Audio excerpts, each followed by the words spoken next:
Indian union मुस्लिम league Karnataka के सदर यम जावेदुल्ला ने वक्फ अमेंडमेंट बिल 2024 की मुखालिफत में एक अहम बयान दिया है। इन्होंने कहा है कि इस बिल के खिलाफ तमाम लोग ऑनलाइन ऑब्जेक्शन दाखिल करें। इन्होंने कहा है कि बीजेपी की मरकजी हुकूमत मुसलमानों के खिलाफ मुहिम चला रही है, इसलिए तमाम मुसलमानों को कानून का सहारा लेना चाहिए और कानूनी लड़ाई लड़ने की ज़रूरत है। हमारे भारत सरकार ने वक्फ अमेंडमेंट बिल 2024 के बारे में जो पार्लियामेंट के अंदर बिल पास करने की कोशिश की, वो बिल जो पास ना होने के बिना पर जो है अभी उसको जेपीसी में भेजा गया है और पूरे देश के लोगों से दरख्वास्त की गई है कि इस बिल के मुताबिक अपनी राय पेश कीजिए और उसका टाइम भी दिए गए हैं।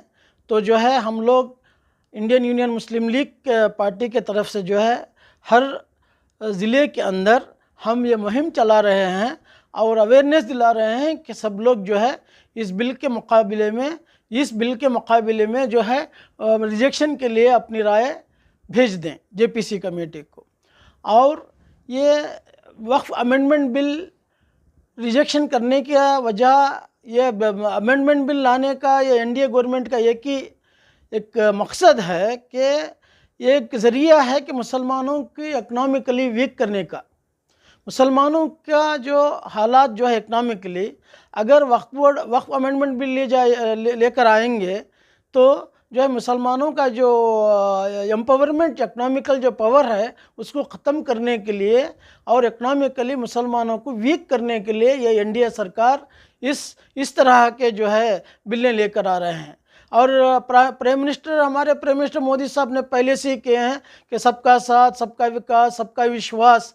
ये अगर बिल लाने से किसी का विश्वास उन्होंने लिया है क्या? और इस एनडीए गवर्नमेंट का जो है इनका इरादा ही गलत है। इस मुल्क के अंदर सलामती ये लोग नहीं चाहते। एनडीए गवर्नमेंट ये मुल्क के अंदर सलामती हो उनको नहीं चाहते, इसलिए जो है मुसलमानों को किसी ना किसी मुसलमानों को कमज़ोरी करके माली एतबार से और जो है अपने कोई ना कोई एक बिल अगेंस्ट मुस्लिम्स के लेकर आकर जो है उसको वो समझते हैं कि ये भी देश का विकास है। अगर हम चाहते हैं अगर मुसलमान अगर वक्फ बिल अगर ये एनडीए गवर्नमेंट अगर अमेंडमेंट लेकर आएगी तो मैं कहता हूँ कि इस हिंदुस्तान के अंदर क्या इनकलाब आएगा, वो अलग से ही इनकलाब आएगा। इसका कोई भी इमेजिनेशन नहीं कर सकते हैं, क्योंकि ये वक्फ की जायदाद जो है वो हमारे आबो अजदाद ने बनाई है और इसलिए बनाए थे कि अपने कब्रिस्तान के लिए, मस्जिदों के लिए, मदरसों के लिए उसकी देखभाल किया जाए। इसीलिए जो है हमारे आबा अजदाद ने वक्फ किया था उन प्रॉपर्टियों के लिए, प्रॉपर्टी को।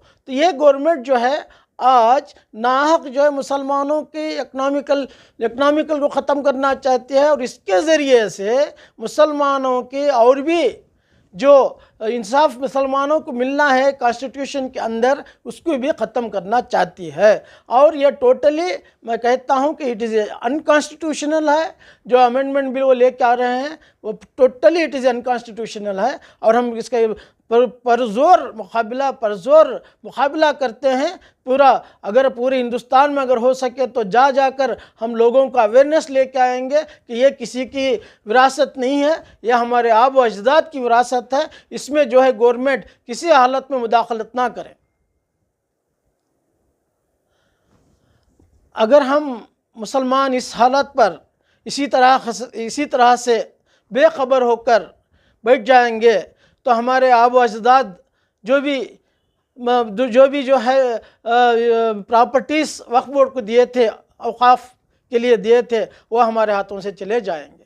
इसीलिए आप सब हजरात से मैं दरख्वास्त करता हूँ कि आप हजरात जो है जॉइंट पार्लियामेंट्री कमेटी को 13 तारीख के अंदर अपना रिजेक्शन फाइल कीजिए। रिजेक्शन के लिए अपना मैसेज भेज दीजिए। रिजेक्शन के जो भी तरीक़े हैं उस तरीक़े को अपना कर भेज दीजिए।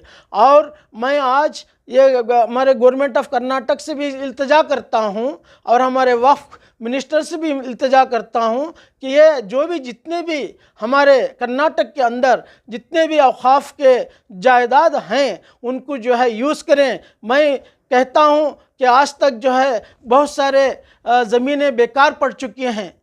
उस पर ना कोई डेवलपमेंट हुआ है। इसीलिए मैं हमारे ज़मीर अहमद साहब से, वक्फ मिनिस्टर से इस बात की दरख्वास्त करता हूँ कि आप जो है, एक मेरी राय है कि हर ज़िले के अंदर एक मल्टी स्पेशलिटी हॉस्पिटल वक्फ लैंड के अंदर बने और हर ज़िले के अंदर एक डीम्ड यूनिवर्सिटी वक्फ के तरीके से बने, और हर ज़िले के अंदर जहाँ पर भी ज़मीन है उस ज़मीन के अंदर, खाली ज़मीन के अंदर जो है इंडस्ट्रियल एरिया बनाएं, और उन इंडस्ट्रियल एरिया बनाकर अपने अपने अपने माइनॉरिटीज़ को जो है इंडस्ट्री चलाने का मौका दीजिए, ताकि जो है हमारे कौम के अंदर इकनॉमिकली डेवलपमेंट भी होगा, और हमारे जो भी औकाफ के जो ज़मीन बेकार पड़ी है उसको भी जो है अच्छी तरीके से यूज़ कर सकते हैं।